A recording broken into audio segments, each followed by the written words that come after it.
Good morning, everyone. My name is Vaqar Khan, and I welcome you all to yet another session of Pre-Bell with William O'Neill India.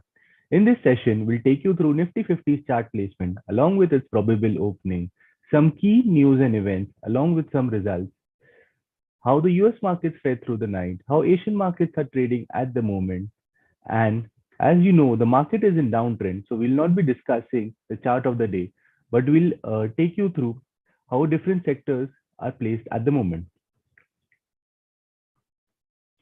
So without much ado, let's start with Nifty 50's chart placement. As people will be following our research report, will be knowing that we changed the market status to downtrend last week. Post that, Nifty has just been declining and it made a new low of 16,142 on Monday. If we talk about Monday's and Tuesday's session, Monday Nifty declined by around 0.6%, yesterday by around 0.4%. But yesterday Nifty started on a muted note or with a negative bias as well, but started to gain in the latter half of the day, and but was unable to hold its gain in the last 1 hour of the trading session and managed to close lower by around 0.4% at the end of the trading day. But the good part was that it didn't breach its recent low of 16,142, which it created on a Monday. So on Monday, we counted as day one of the attempted rally, and yesterday as day two of the attempted rally. Um, People who've been following our mailers and who've been knowing William O'Neill's market status would be knowing that we need market to hold its recent lows for 3 consecutive days. So we got 2 days. So if market is able to hold its recent low for today as well, we'll change it the status to rally attempt. Post in rally attempt, we'll need a strong follow through day, an up move of 1.5% or more on the market index to change it to rally. Now talking about some key results.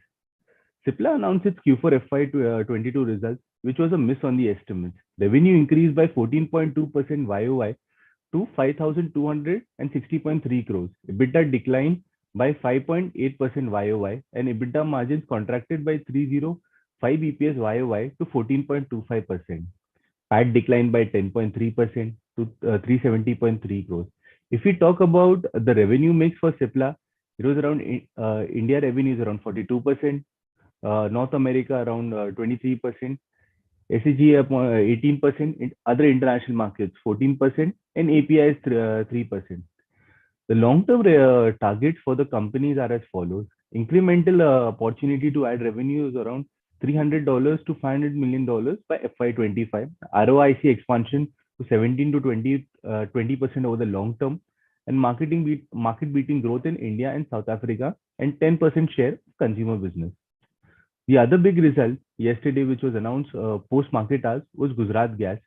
The Q4 FY22 results did beat estimates. Revenue declined by 9.2% QOQ to 4669 crores. EBITDA increased 193% QOQ to 697.5 crores. EBITDA margins expanded by a huge 1040 BPS QOQ to 15%. PAT came in at 443 crores against 122 crores for the previous quarter, that was Q3 FY22. The company added 155 new CNG stations, highest by any CGD company in India, taking the total tally of CNG stations to 711. In Q4 FY22, sales volume stood at 6.7 for industrial, 2.23 for CNG, 0.82 and 0.14 for PNG domestic and commercial. If we talk about the other result, it was electro steel castings, which gave Q4 FY22 revenue increase to 28.2% YOY to 15,770 crores. EBITDA increased 30.6% to 217.3 crores. EBITDA margin expanded 25 BPS YOY to 13.78%, and PAT increased 67.2% YOY to around 113 crores. If we talk about key results to be announced today, it's Adani Ports, Balaji Mines, Butterfly Gandhimati Appliances, NCC Limited, Punjab National Bank, Relaxo Footwears, and others. So now let's talk about some key news and events. SBI's board approved raising of up to 2 billion rupees in FY23. Cipla appointed Mr. Dinesh Jain as interim chief financial officer from May 10. As of 10th May, that's yesterday, FI continued to remain net sellers in Indian equity, and they sold around 3960.6 crores of Indian equities. And DIA remained net buyers with 2958.4 crores. According to consensus estimates, India's retail inflation is expected to touch 7.5% in April, largely driven by rising food and fuel prices.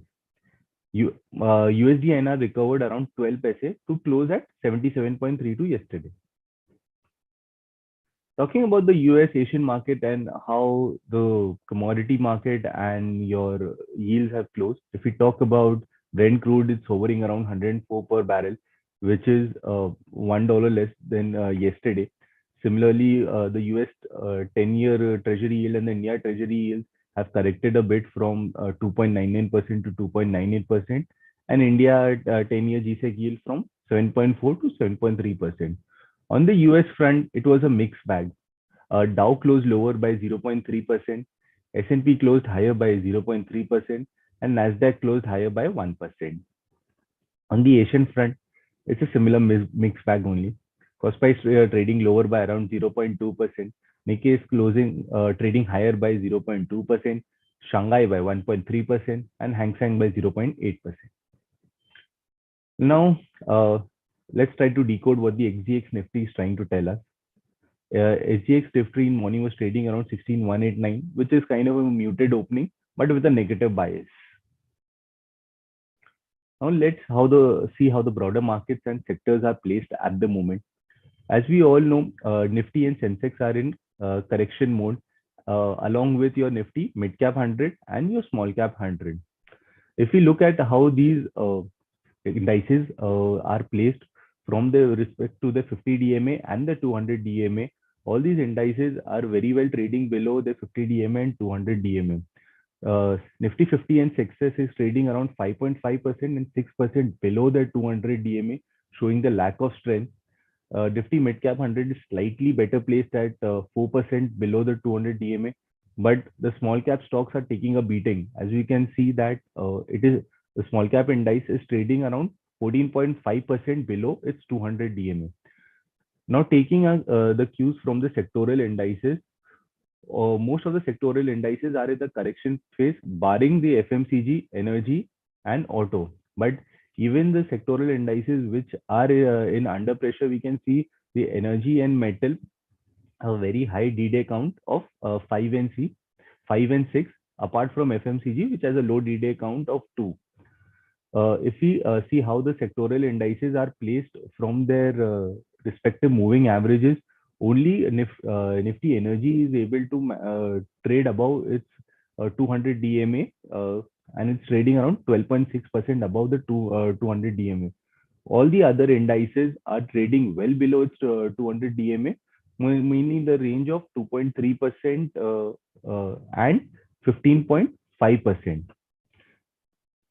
So going forward, we can see these indices either to recover their 200 DMA or continue to trade below. So let's see how the market will be giving its directions going forward. Thank you and hope you found this session informative. Stay tuned to the space of Pre-Bell with William O'Neill India for a daily dose